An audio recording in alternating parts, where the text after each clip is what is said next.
distorsionar al IFE. Así que, para resumir, debe de ser un órgano ciudadano.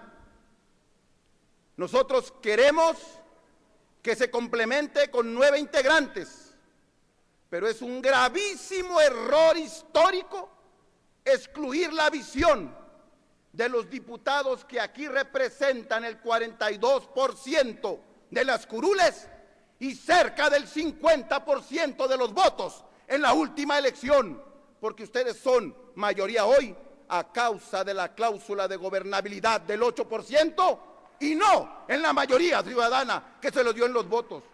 Por esa razón, y sin demérito de los consejeros que ustedes proponen, nuestro voto será en contra para defender al IFE y para evitarlo que un partido se apodere de él. Diputado José Narro.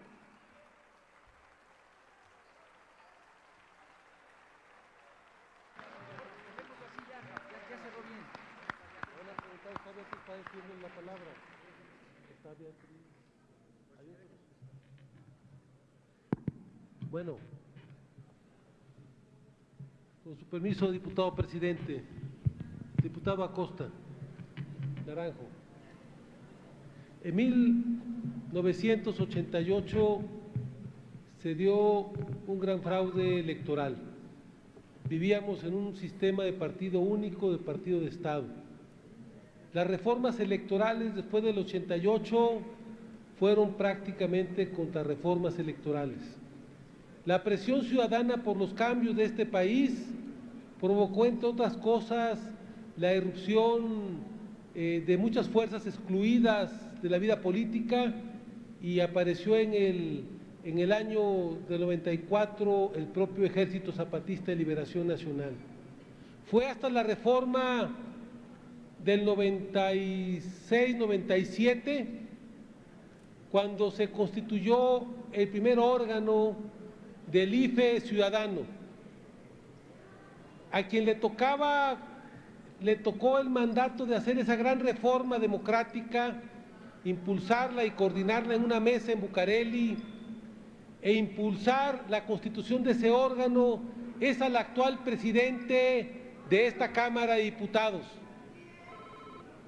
Y yo me acuerdo que las reglas eran muy claras, que todos los partidos allá hacían propuestas y que se iban a buscar los mejores consensos y a personalidades que buscaran representar esa aspiración democrática de la ciudad, de los mexicanos.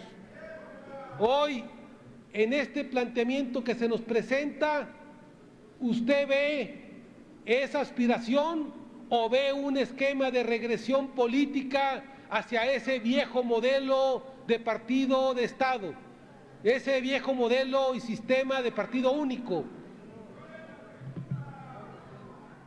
Con gusto.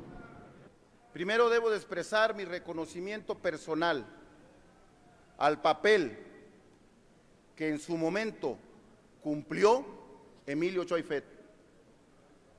Él fue parte de la construcción en un proceso paulatino y sucesivo de un órgano electoral que dejara de ser parte del aparato de Estado, como lo era en su momento, para convertirse en un órgano ciudadano. Aquí hay varios que han sido consejeros ciudadanos de distintos partidos y quien ha presidido también a ese órgano. Yo veo que lo que hoy estamos haciendo es un franco retroceso, un claro retroceso, y me parece un gravísimo error histórico del Partido Revolucionario Institucional, que desgraciadamente está llevando a la polarización en vez de buscar el consenso y el acuerdo de los actores participantes. Debo de recordar que los primeros 6 consejeros ya nombrados se nombraron por consenso de las fuerzas políticas. siendo el PRI solo 100 integrantes de la bancada, participó plenamente en el nombramiento de los 6 y quedó plenamente satisfecho. Su voto se expresó. No sacamos mayorías y minorías, no sacamos como argumento bajo ninguna circunstancia que éramos una fuerza mayoritaria en este pleno. Los 2 partidos que hemos votado en contra de esta terna teníamos entonces cerca de 400 votos y tuvimos la responsabilidad y la altura de miras para construir un acuerdo con quien era entonces la tercera fuerza electoral.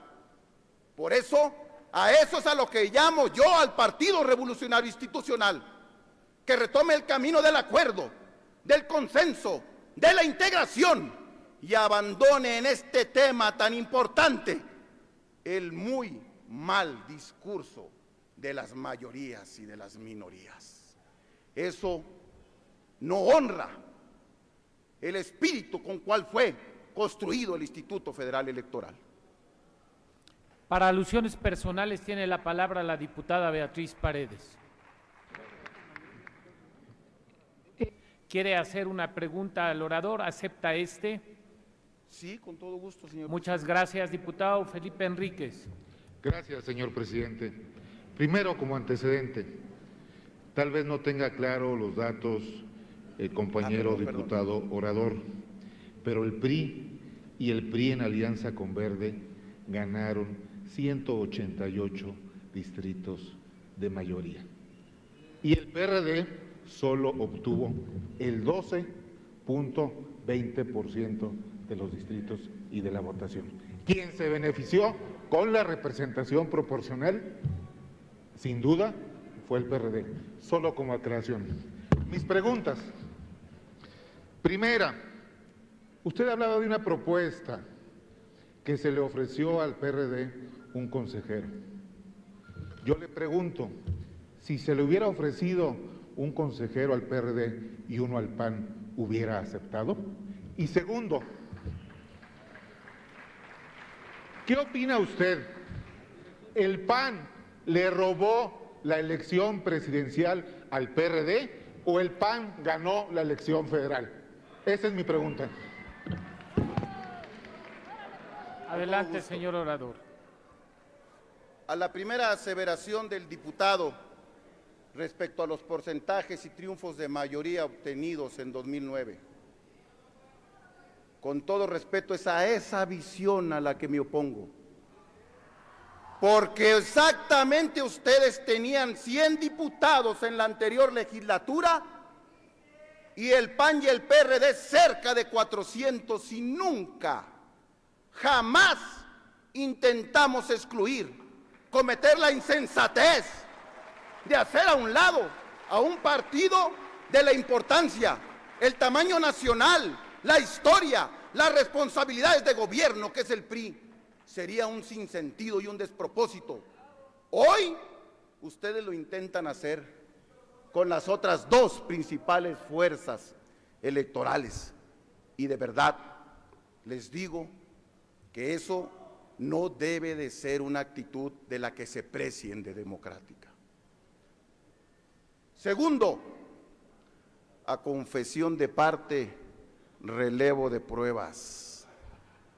O sea que ustedes ven en la repartición el método adecuado para resolver este conflicto y no en que se tenga el consenso de las principales fuerzas políticas representadas en esta Cámara.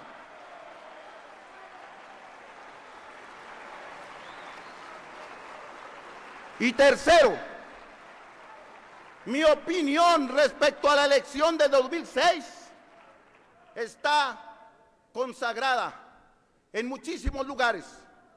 Yo creo que precisamente las irregularidades de esa elección son los que motivaron la reforma constitucional en materia electoral, tener un nuevo código federal y hacer una sustitución consecutiva en tercios de este órgano electoral, porque necesitábamos rehacer el andamiaje democrático lastimado en 2006. Por eso hicimos ese gran acuerdo. Pero hoy ustedes, que cuando fueron 100 diputados, fueron tratados como debe de ser por quienes eran mayoría, hoy que son mayoría, no reflejan lo que en verdad están pensando del país. ¿A qué quieren llegar al gobierno y de qué malas artes se quieren aprovechar para poder obtener una mayoría que no les dio el pueblo de México? Muchas gracias. El diputado Héctor Pablo Ramírez.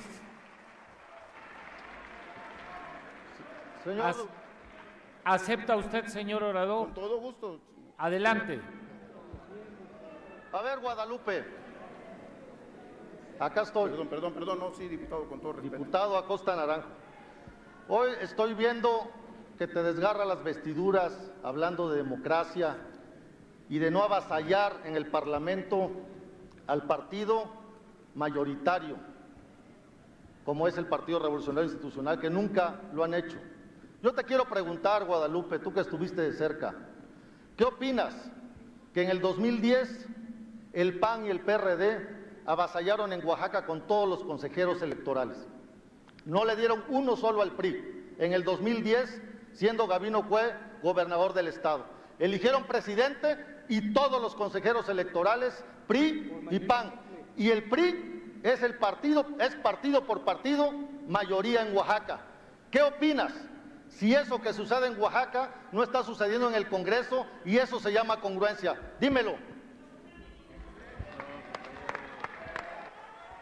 Señor diputado, si esa hubiera sido la decisión del PRI de quedar excluidos, terminaron votando a favor del Consejo Electoral. No puede ser votado si no es por 2/3 de las cámaras locales, también los organismos electorales en los estados. Y ningún partido en ningún estado de la República, ni a nivel federal, puede por disposición constitucional tener más del 60% de los escaños de ningún Congreso. Por lo tanto, se necesita el voto de los 2/3 y diputados del PRI terminaron avalando esta reforma. No es nuestro caso, que hoy estamos aquí de frente a ustedes discutiendo por qué razones creemos que esta es una medida equivocada para el país, para el Instituto Federal Electoral y para México. Muchas gracias. Gracias. Señor diputado, están permitidas las preguntas, pero no están permitidos los diálogos en esta Cámara.